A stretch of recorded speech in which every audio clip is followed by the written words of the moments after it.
Mesdames et messieurs, bienvenue à nouveau à cette deuxième journée. Alors, je vais avoir le plaisir de présenter à présent notre keynote speaker, M. Marco Guy Victor Sordoni. Quelques mots de son parcours. Alors, M. Sordoni a exercé la fonction de Chief Executive Officer d'Unipol Redac, Dublin, en Irlande, de 2014 à 2023. M. Sordoni a également occupé les fonctions de chef de la réassurance pour Unipol SAI, supervisant la réassurance pour les sociétés affiliées du groupe Unipol en Italie, comme SIAT, Linear, Arca, Unisalut, Incontra. Alors chez Unipol, pour les émissions Insured Linked Security, il a sponsorisé diverses obligations pour les catastrophes naturelles de type indemnitaires comme Azuro de Ré 1, Limited en 2015, Atmos Ré 1 DAC en 2018 et Azuro Ré 2 en 2020. Monsieur Sordoni est vice-président exécutif du conseil d'administration de Cinete Ristiki Insurance à Athènes. Il occupe ce poste depuis 2016.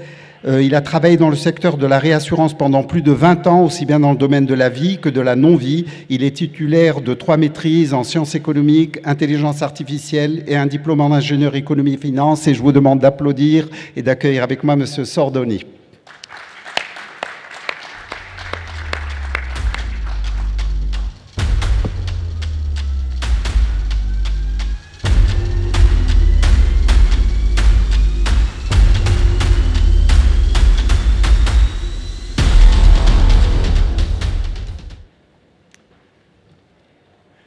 Bien, bonjour à tous et à toutes.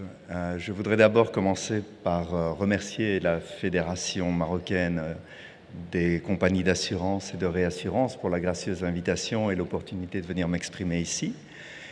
Et je vais vous emmener pendant un petit quart d'heure en Italie pour vous présenter un petit peu la situation. C'est un pays européen qui, comme le Maroc, est assez proche de la mer, mais qui a la particularité, quand on parle de télématique, de boîte noire et d'intelligence artificielle, d'avoir un taux de pénétration qui est un des plus élevés au monde et de loin le plus élevé en Europe. Pour vous donner un ordre de grandeur, aujourd'hui en Italie, vous avez entre 20 et 25%, c'est-à-dire une voiture sur 4, une voiture sur 5, qui ont un dispositif qui permettent de la géolocaliser et de comprendre le comportement. Donc ça vous donne une idée de la quantité, puisqu'on parle quand même de 55 millions de véhicules, donc ce sont des chiffres assez représentatifs.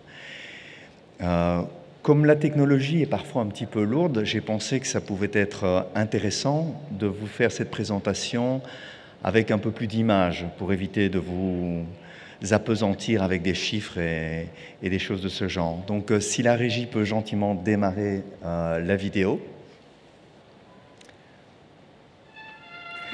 Alors on pense tous que c'est quelque chose d'assez récent de penser aux boîtes noires. En fait, comme vous le voyez, 007 en 1964 avait déjà le concept de la boîte noire. Bon, elle était dorée évidemment. Lui, il géolocalise une Rolls. Bon, c'est pas vraiment le standard qu'on a en Italie parce que c'est plutôt des Fiat 500. Et on doit dire qu'il fait rêver à peu près tous nos experts sinistres parce que pour géolocaliser, il le fait à partir d'une Aston Martin. Donc évidemment, comme toujours, 007 a des standards bien au-delà de nous, pauvres assureurs, mais le concept est le même. Il a géolocalisé une voiture. Bon, c'est sur les bords du lac de Genève en Suisse, mais c'est exactement le même concept. Et on est en 1964, moi j'étais même pas encore né pour rendre l'idée. Alors ici je vais vous emmener donc dans ce parcours pour vous montrer un petit peu aussi l'évolution de ce qui a été fait et les différentes erreurs comme les différentes réussites auxquelles on a réussi à se mettre. La vision que vous avez ici pour les experts, ils auront reconnu, c'est en fait la ville de Rome. Et vous me direz, qu'est-ce qui se passe avec la ville de Rome? Eh bien c'est très simple. Vous allez avoir, en fonction des différents temps, donc ici on est à 4 heures du matin, vous remarquez qu'il y a juste un point vert ou quelques points verts de ci, de là. À 8 heures du matin, on voit le trafic qui commence à s'élever. Et donc c'est simplement un exemple, quand on parle souvent de Big Data, à quoi peut servir ce Big Data? Donc ça c'est un exemple typique qui permet d'avoir une meilleure compréhension du trafic et des endroits plus critiques, effectivement, où il y a des bouchons et des ralentissements. Vous remarquez qu'à partir de 8 heures du soir, ça commence à nouveau à se réalléger un petit peu. Et quand on arrive à minuit, je pense qu'une grande partie est au lit, comme on pourrait se l'imaginer.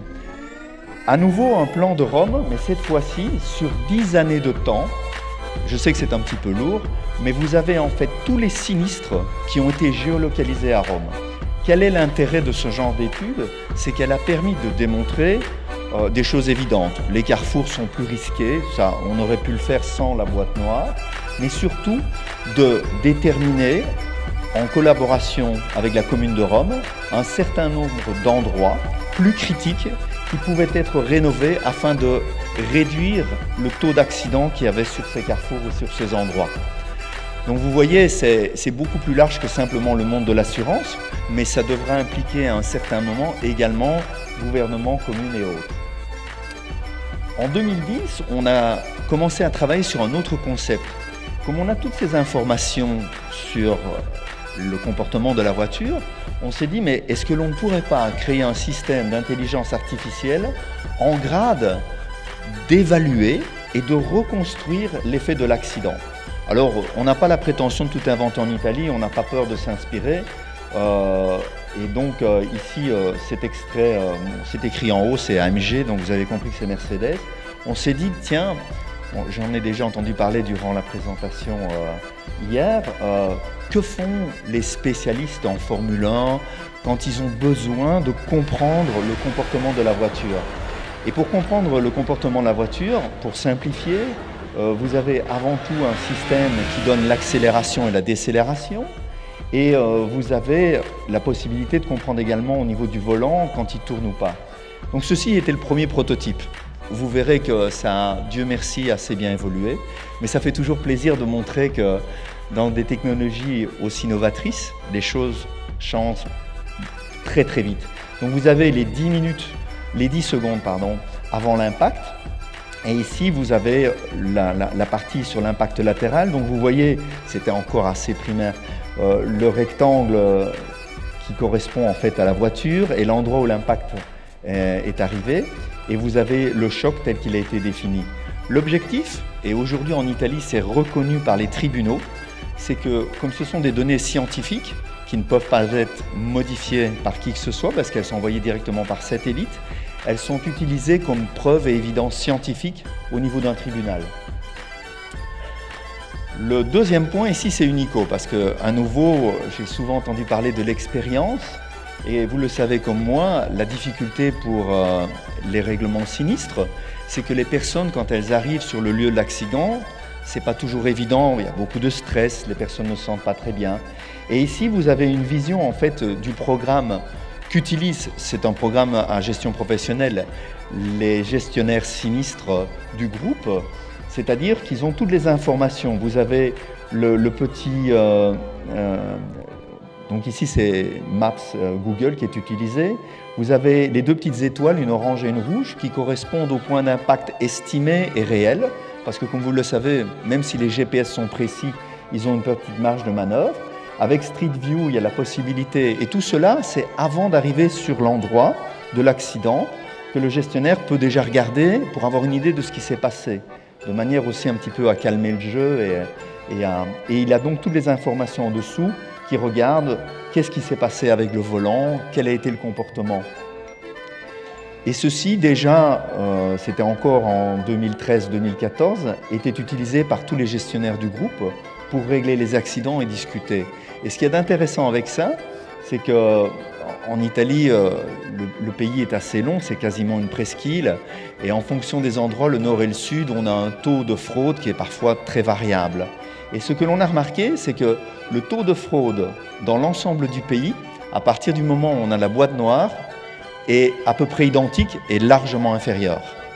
Ce qui veut dire que les collègues de Naples, qui sont généralement les grands experts dans la fraude, quand ils savent qu'il y a une boîte noire, ne se fatiguent pas à aller raconter des histoires parce qu'ils disent il y a une preuve scientifique, autant dire réellement ce qui s'est passé.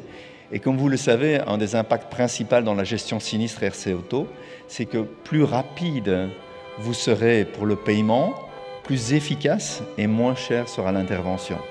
C'est un petit peu comme le bon pain, plus on le laisse, plus il va gonfler. Alors, le deuxième point ici, qui a été utilisé en phase de test pendant un petit temps, vous êtes à bord d'un autobus. Et la différence, en fait, c'est qu'en plus de la géolocalisation, vous êtes sur le port de Livourne, vous avez une caméra qui reprend ce qui se passe à l'extérieur. C'est assez choquant, mais je vous rassure, la dame n'a eu absolument aucun. Au dernier moment, elle change d'idée. Boum, apparemment les airbags intégrés, même pas une griffe, alléluia. Mais vous vous rendez compte de la difficulté d'un sinistre comme celui-là, c'est que le poids d'un autobus, évidemment, elle n'est pas contente, et le poids d'un vélo, c'est très très difficile d'interpréter les données. Et là, vous vous rendez compte de l'avantage d'avoir la vidéo, parce qu'effectivement, c'est assez clair. Bon, c'est triste à dire, mais ce qu'elle a fait de couper la route sur le passage piéton au dernier moment, c'est pas vraiment ce qu'indique le code de la route. L'autre point qui est intéressant, que je voulais vous montrer aussi, c'est au niveau du pays.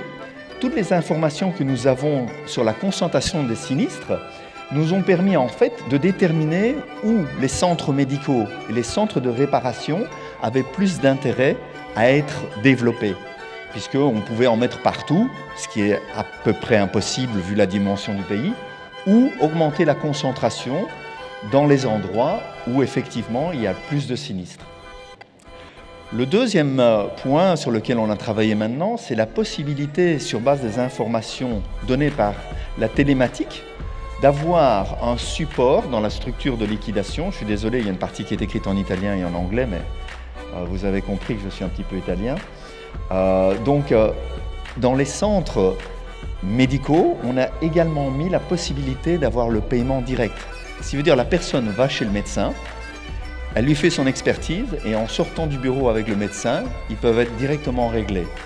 Bon, je ne parle pas de cas gravissimes comme un tétraplégique ou un paraplégique parce que là, ça prend beaucoup plus de temps. Mais vous le savez comme moi, la plus grande partie des sinistres en RC Auto ont tendance à être petits. Là, maintenant, vous avez ce qui est un peu plus la réalité aujourd'hui. Bon, vous vous rappelez quand je vous ai dit l'intelligence artificielle, ceci est un vrai sinistre qui est arrivé. Mais vous avez ici maintenant le système AI qui est capable de reconstruire en vidéo. Donc on dit souvent l'expérience user experience. Et les grands champions là-dessus, c'est Microsoft, Amazon, Google, etc. Là, vous voyez que même pour montrer à un client et dire qu'est-ce qui s'est passé, qu'est-ce qui est arrivé, c'est une petite vidéo qui reprend. Bon, la couleur de la voiture ou le modèle n'est pas toujours exactement la bonne, mais on travaille pas mal là-dessus. Et donc vous voyez les différentes widgets, donc les différentes apps qui sont. Vous avez toujours la partie Google Maps, vous avez la partie de vision de la route, et vous avez donc cette application qui permet déjà d'informer. Vous me direz à quoi ça sert. Par exemple, si on pense qu'il y a des blessés graves, ça permet d'informer l'hôpital, d'envoyer une ambulance avec un type d'équipement plus important. Si on sait très bien que au niveau probabilistique, on parle d'un bras cassé au maximum, ma foi, c'est peut-être pas la peine d'envoyer une équipe de réanimation pour un bras cassé. Ici, c'est le dernier point.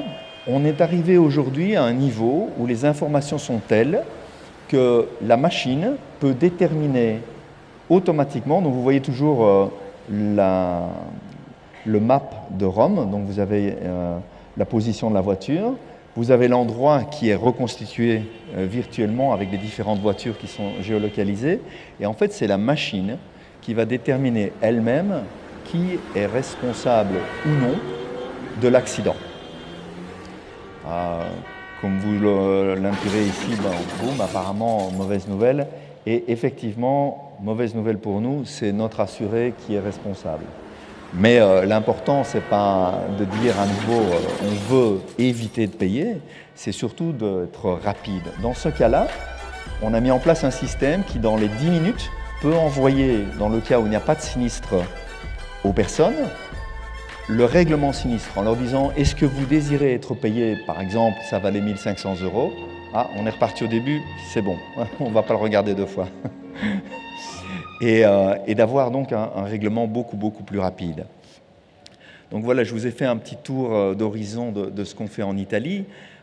Je vais vous donner un dernier point que je pense important.